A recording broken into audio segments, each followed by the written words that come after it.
현물 시장의 전략을 알아보겠습니다. 증권가 연구원들 오늘 장에서 어떤 전략 주고 있는지 화면을 통해서 확인을 해보겠습니다. 자, 먼저 한양증권 임동락 연구원입니다. 추가 반등 시도가 예상이 된다라는 의견인데요. 금통위의 결과에 주목을 해보자라는 시각을 전하고 있습니다. 자, 현대증권 배성영 연구원입니다. 글로벌 증시 반등과 함께 동반 상승 시도가 나타나고 있다라는 데에 주목을 하고 있습니다. 토로스투자증권 김종수 연구원입니다. 해외 여건 완화에 따른 반등 시도가 예상이 된다라는 그 시각입니다. 대신증권 김영일 연구원은 해외 증시 호조에 따른 기술적인 반등이 지속될 것이다라는 비슷한 의견을 제시를 하고 있습니다. 자, 그만큼 시장에 대해서는 전체적으로 해외발 호응풍에 따른 상승세를 전망을 하고 있는데 그게 기술적인 반등이다라는 그 의견도 나오고 있고요. 이번 주에 있을 금통위도 주목하는 그 시각도 있습니다. 자, 그러면 이 중에서 한양증권 임동락 연구원의 의견 자세히 들어보겠습니다. 연구원님 안녕하세요. 네, 안녕하세요. 네, 한 줄 전략은 추가적인 반등을 좀 예상을 하셨습니다. 금통위에 역시 좀 주목을 하고 계시는데요. 자세히 풀어서 시장 예상을 해주시죠. 네, 일단 지정학적 리스크로 인한 파장이 좀 제한이 되면서 지난주 급락에 대한 어떤 반작용으로 시장이 지금 현재 이제 좀 반등에 나서고 있습니다. 과거 경험상 지정학적 리스크가 펀더멘털에 미치는 영향력이 크지 않을 경우에는 시장의 어떤 추세를 훼손할 가능성이 낮다라는 학습 효과가 좀 발휘가 되고 있는 것인데요. 일단 기술적인 부담이 해소가 된 상태에서 지정학적 리스크가 완화가 되었고 또 이번 주 금통위에서 기준금리를 인하할 것이라는 그런 기대감이 유지가 되고 있기 때문에 오늘도 좀 추가적인 반등 시도가 나타날 것으로 전망을 하고 있습니다. 다만 일부 지역의 어떤 지정학적 리스크는 좀 장기화되거나 또는 돌발 사태가 또 발생할 가능성을 배제할 수가 없기 때문에 위험자산 선호도가 이렇게 강화되는 곳에는 좀 다소 제약이 따를 것 같습니다. 특히 서방과 러시아 간 분쟁이 좀 확대가 된다면 어떤 상호 의존적인 경제 구조를 감안을 할 때 유로존의 경기 둔화 압력이 좀 높아질 수밖에 없을 것 같고요. 이번 주 이제 14일 날 발표되는 유로존 2분기 GDP가 부진할 경우에는 어떤 디플레이션 리스크와 맞물려서 유로존에 대한 경기 둔화 우려가 좀 가중이 될 것으로 예상을 하고 있습니다. 이런 부분들은 이제 최근에 좀 개선 조짐을 보이고 있는 중국 쪽 경기에도 부정적인 영향을 미칠 수 있다라는 점에서 주의가 필요한 부분인 것 같습니다. 최근에 이제 글로벌 증시 동향을 좀 살펴보면 권역별로 좀 차이가 있기는 하지만 대부분 어떤 뚜렷한 방향성을 좀 형성하지는 못하고 있습니다. 위험자산 선호 성향과 조정을 좀 우려하는 심리가 혼재되어 있기 때문으로 보여지는데요. 다수 지역에 있던 지정학적 리스크, 그 다음에 자산시장 과열 우려는 조정 심리를 좀 부추기는 반면에 풍부한 글로벌 유동성 그리고 하반기 어떤 경기 회복 강화 기대는 위험자산 선호를 좀 지지를 하고 있는 상황입니다.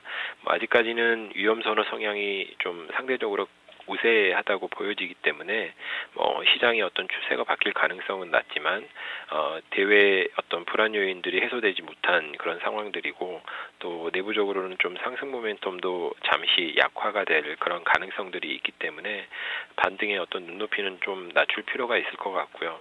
기존의 박스권 상단인 2050선에서 2060선 부근에서 일부 저항이라든지 차익 매물 출회가 좀 출회될 그런 가능성이 있기 때문에 이런 부분들을 좀 감안을 하시면서 대응을 할 필요가 있을 것 같습니다. 다만 그 저항을 뚫고 올라갈 가능성에 좀 더 무게를 두시는 건가요? 전략과 함께 좀 짚어주시죠. 이번 주에 이제 시장의 어떤 흐름을 좌우할 핵심 변수는 금통위 결과라고 보고 있고요. 이 결과에 따라서 이 저항 영역을 뛰어넘는지 아닌지가 좀 결정이 될 것 같습니다. 일단 이제 금통위에서는 기준금리 인하를 전망을 하고 있습니다. 물가관리 목표치를 하회하는 물가 수준 그리고 어떤 경제성장률 하향 조정과 어떤 경기 하방 리스크를 좀 언급했던 그런 부분들 그리고 이제 정부의 어떤 확장적 재정정책 극대화를 위한 정책 공조 압력이 좀 높아진 그런 점들을 고려한다면 25bp 인하 전망을 하고 있고요. 그리고 이제 금리 인하가 결정이 된다면 정책 공조를 통한 경기 부양 의지를 좀 재각인시키고 또 정책 신뢰도를 높이는 쪽으로 심리적인 효과가 발휘가 되면서 국내 증시에도 좀 긍정적인 영향력을 기대할 수 있을 것 같습니다. 그렇지만 시장 금리나 뭐 주식 시장은 이미 이제 금리 인하를 좀 충분히 반영을 한 상태입니다. 그렇기 때문에 보다 좀 중요한 것은 금통위가 추가적인 인하 가능성에 대한 어떤 시그널을 보여주는지 여부라고 보여집니다. 추가적인 인하 기대감이 유지가 된다면 뭐 채권 시장의 어떤 강세가 좀 연장이 되고 주식 시장도 좀 반등 탄력이 강화가 되면서 일부 저항을 뛰어넘는 그런 상승세가 나타날 것이라고 보여지고요. 예상을 하고 있고요. 반대로 이제 추가적인 어떤 금리 인하 기대감이 낮아진다면 정책 측면에서의 어떤 모멘텀이 단기 정점을 좀 지나면서 채권 시장이 약세를 보이고 주가 역시도 좀 소강 국면을 보일 가능성에 무게를 두고 있습니다. 저희는 이번 금통위에서 이제 한국은행이 기준금리에 대한 어떤 추가 인하 의사를 좀 명확하게 드러내기는 좀 어려울 것으로 전망을 하고 있는데요.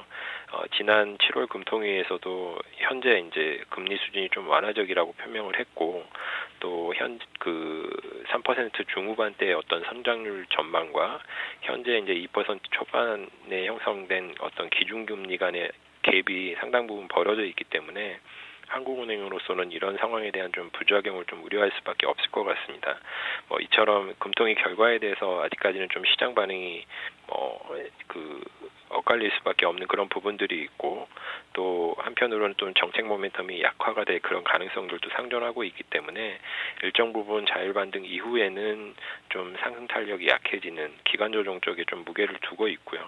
이런 점을 감안을 해서 현 시점에서 종목 대응을 한다면 낙폭과대주에 대한 트레이딩 접근, 그리고 일부 모멘텀 보유 종목 위주로 선별적인 접근을 유지를 하는 것이 효과적일 것으로 이렇게 전망을 하고 있습니다. 네, 알겠습니다. 말씀 잘 들었습니다. 감사합니다. 네, 반등 이후에는 기간 조정 가능성도 좀 염두를 해둬야 되겠지만 일단 금통위가 트리거 역할을 해줄 수 있을지는 좀 더 보셔야 될 것 같고요. 낙폭 과대주들 그리고 모멘텀을 보유한 종목군들에 대해서는 계속적으로 선별적으로 접근이 필요한 시장입니다. 한양증권 임동락 연구원과 함께했습니다.